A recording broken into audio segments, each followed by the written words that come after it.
बिस्मिल्लाहिर्रहमानिर्रहीम। Dear student, अस्सलाम वालेकुम। ऑनलाइन क्लासेस का सिलसिला जारी है और सेकंड ईयर फ़िज़िक्स में आज हम नए आर्टिकल की तरफ बढ़ेंगे। आज का हमारा आर्टिकल है कम्बिनेशन ऑफ रेजिस्टेंस। तो कम्बिनेशन ऑफ रेजिस्टेंस में हम रेजिस्टेंस को आपस में जोड़ते हैं। तो ये कम्बिनेशन मेनली दो तरह के होते हैं, एक को हम सीरीज़ कम्बिनेशन कहते हैं और एक को हम पैरेलल कम्बिनेशन कहते हैं। सीरीज़ कम्बिनेशन में जो रेजिस्टेंस होती हैं वो आपस में एंड टू एंड जुड़ी होती हैं। जैसा कि आपको नीचे ये साथ ही दिखाई दे रहा है, R1 R2 R3 ये आपस में एंड टू एंड जुड़ी हुई हैं। यानी एक रेजिस्टेंस का सिरा दूसरे रेजिस्टेंस के सिरे के साथ जुड़ा हुआ है। और अगर हमने इसका इक्विवेलेंट निकालना है तो हमने इसको सिंपली अलजबरिकली सम करना है। तो इसका इक्विवेलेंट क्या निकलेगा, इसको अलजबरिकली हमने सम कर देना है। R1 + R2 + R3 = R equivalent. Parallel combination में ये होता है कि रेजिस्टेंस आपस में साइड बाय साइड जुड़े होते हैं। यानी तमाम रेजिस्टेंस के जो राइट साइड्स होंगी वो एक पॉइंट पे कंबाइन होंगी और तमाम रेजिस्टेंस के जो लेफ़्ट साइड्स होंगी, लेफ़्ट एंड होंगे, वो किसी एक पॉइंट पे जुड़े होंगे। जैसे ये देखें, तमाम रेजिस्टेंस के एक तरह के एंड पॉइंट ए पे हैं और तमाम रेजिस्टेंस के दूसरे एंड पॉइंट बी पे जुड़े हुए हैं। तो अगर कोई इस तरह का कम्बिनेशन होगा तो ये पैरेलल कम्बिनेशन कहलाएगा। और पैरेलल कम्बिनेशन का अगर आपने इक्विवेलेंट लेना है तो उनके रेसिप्रोकल्स का आपको सम लेना पड़ेगा। ठीक है स्टूडेंट, अब हम आगे बढ़ते हैं।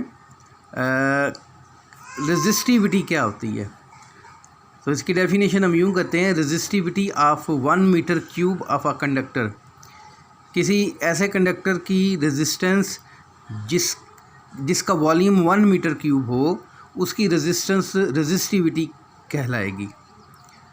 अच्छा, हम बेटा ये भी हम जानते हैं कि रेजिस्टेंस जो होती है वो लेंथ के डायरेक्टली प्रोपोर्शन होती है। इसी तरह रेजिस्टेंस जो होती है वो क्रॉस सेक्शनल एरिया ए के इन्वर्सली प्रोपोर्शनल होती है।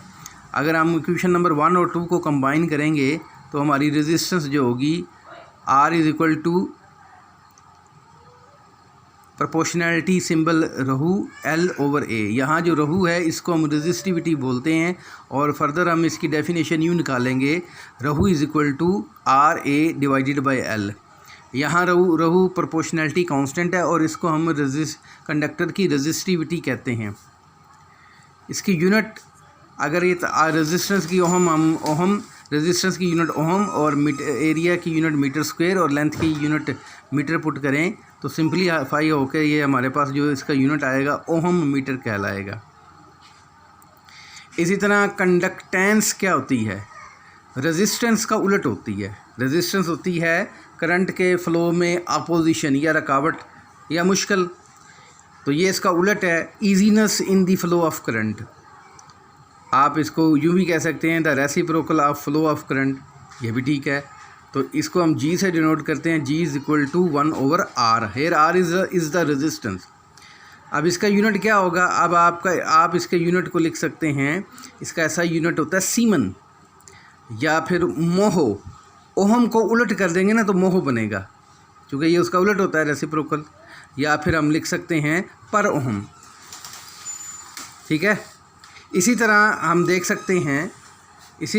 सकते हैं कि कंडक्टिविटी क्या होती है। तो कंडक्टिविटी रेजिस्टिविटी का उलट होती है। जैसे कंडक्टेंस रेजिस्टेंस का उलट है, रेसिप्रोकल है, इसी तरह कंडक्टिविटी रेजिस्टिविटी का उलट है। इसको हम सिग्मा से डिनोट करते हैं और मैथमेटिकली सिग्मा = 1/ρ और इसका यूनिट भी हो जाएगा मोहो पर मीटर या ओहम पर मीटर, पर ओहम पर मीटर। सो स्टूडेंट, ये था आज का लेक्चर। उम्मीद है आपको समझ आ गई होगी। सो नेक्स्ट लेक्चर में मिलेंगे। Stay safe, stay home. अल्लाह हाफिज़।